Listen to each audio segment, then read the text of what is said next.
Hello YouTube and welcome. Thank you for joining me on this vlog. My name is Mark Alexa and this vlog or this series of videos is about pen testing and security, and this particular video is going to be about proper documentation, contracts, NDAs and this type of thing. The reason why I decided to make a separate video just about documentation, because it's just so important, it's just so crucially important, and in some cases it can actually keep you out of jail. Yeah, because basically all the documentation and the NDAs and those contracts, if you don't have it all together before you start making or doing any engagements and assessments, it can actually potentially put you in prison or have any legal consequences.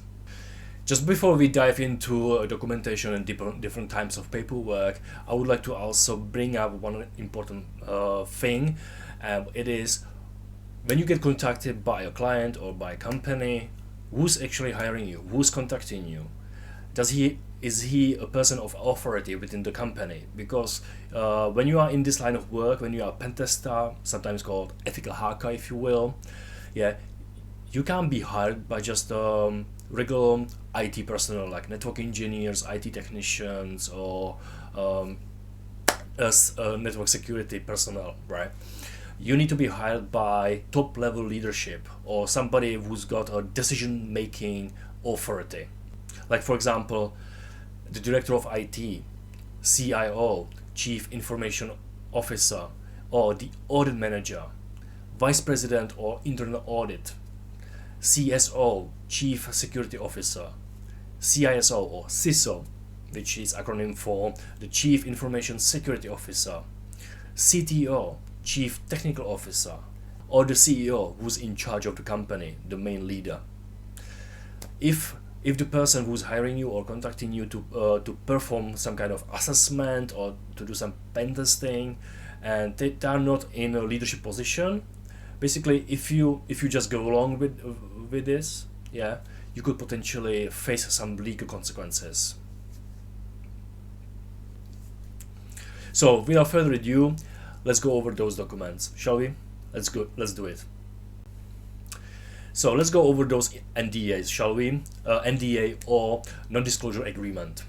We've got three main types of NDAs. The first one is unilateral NDA, which basically means that only one party, only one side of the agreement needs to commit to confidentiality. The other party, if they decide so, they can share the confidential data with third parties. Next one is the bilateral NDA, and that's the most common type because it protects the client and it protects the pen tester as well. It's both parties agree on committing to confidentiality. And the third one is the multilateral NDA, which means that all parties involved with this pen testing, they need to come into confidentiality. In some cases, as a pen tester, you can be hired to do engagement or to perform assessments on cooperative networks. Basically, business partners, they hire you to perform this assessment or this engagement on a network that cooperates with different networks as well. So in this case, the multilateral NDA needs to be signed. And now let's go over those different types of documents. The first one is the scoping questionnaire, which basically is a document where the client is being asked to select the types of assessments or engagement that is required. Is it the red team assessment, or is it the web application vulnerability assessment? Perhaps it's the internal network vulnerability assessment. It will probably be the multiple types. They won't hire you just to perform one particular engagement. That I think that's fairly rare, but it is possible. But you will be asked for several different types of engagements, and it needs to be specified in this questionnaire. Next one is the scoping document. The scoping document may sound a little bit fancy, but what it essentially is just a summary of this scoping questionnaire. It just basically summarizes what you can see in the questionnaire. Next one is the penetration testing proposal, or sometimes called the scope of work, which is basically a meeting Yeah, and it's a piece of document where you capture all the information that were provided in a meeting. Either it was a Zoom meeting or maybe it was an in-person meeting. You capture it all in that information in a document, and you include the information that you gather from the scoping questionnaire and scoping document as well. Everything will be in that particular document. Next one is rules of engagement.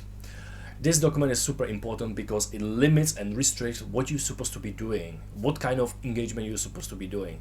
Because if you go out of your way and you start doing engagement or running scans that you are not supposed to be running, yeah, it could potentially bring down some services, and those services could be depending on other services, and it could bring down a network, or it could bring down some services that are super important to the company, and it could have legal consequences to you. So it is super important to have this piece of document.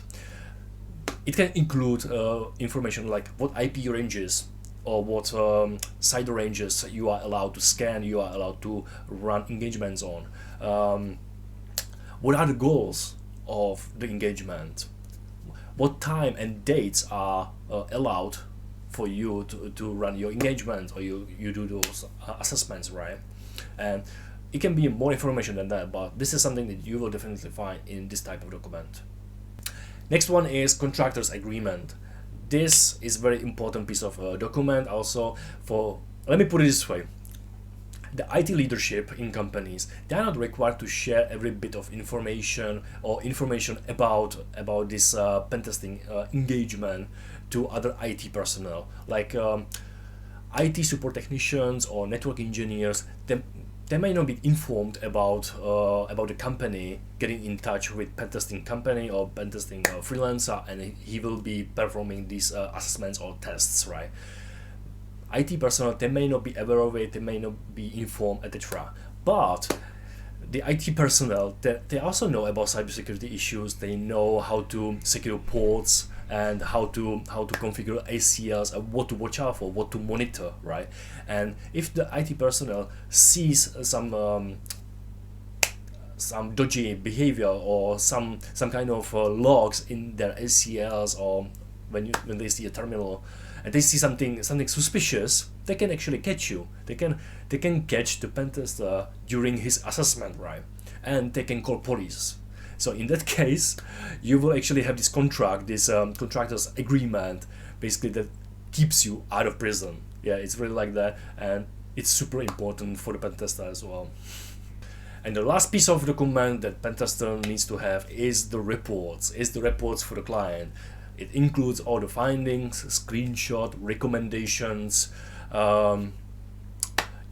It can include all sorts of information, but it's included in this report for you to hand it over to your client, or So I hope you find this video useful. Yeah, I'm not sure who you are or what's your background, why you're watching this video, but I do hope that you actually learn something interesting, you learn something useful.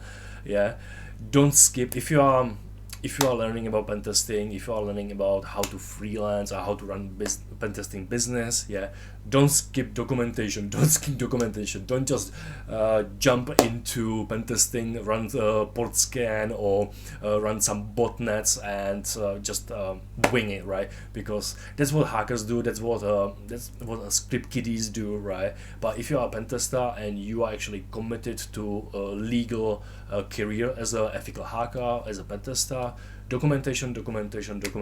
So like soldiers, they say location. Pentesters, they say documentation. So yeah, I hope you enjoyed this video, and yeah, I will see you next time in the vlog number 4. Thank you so much, and have a good one. Bye.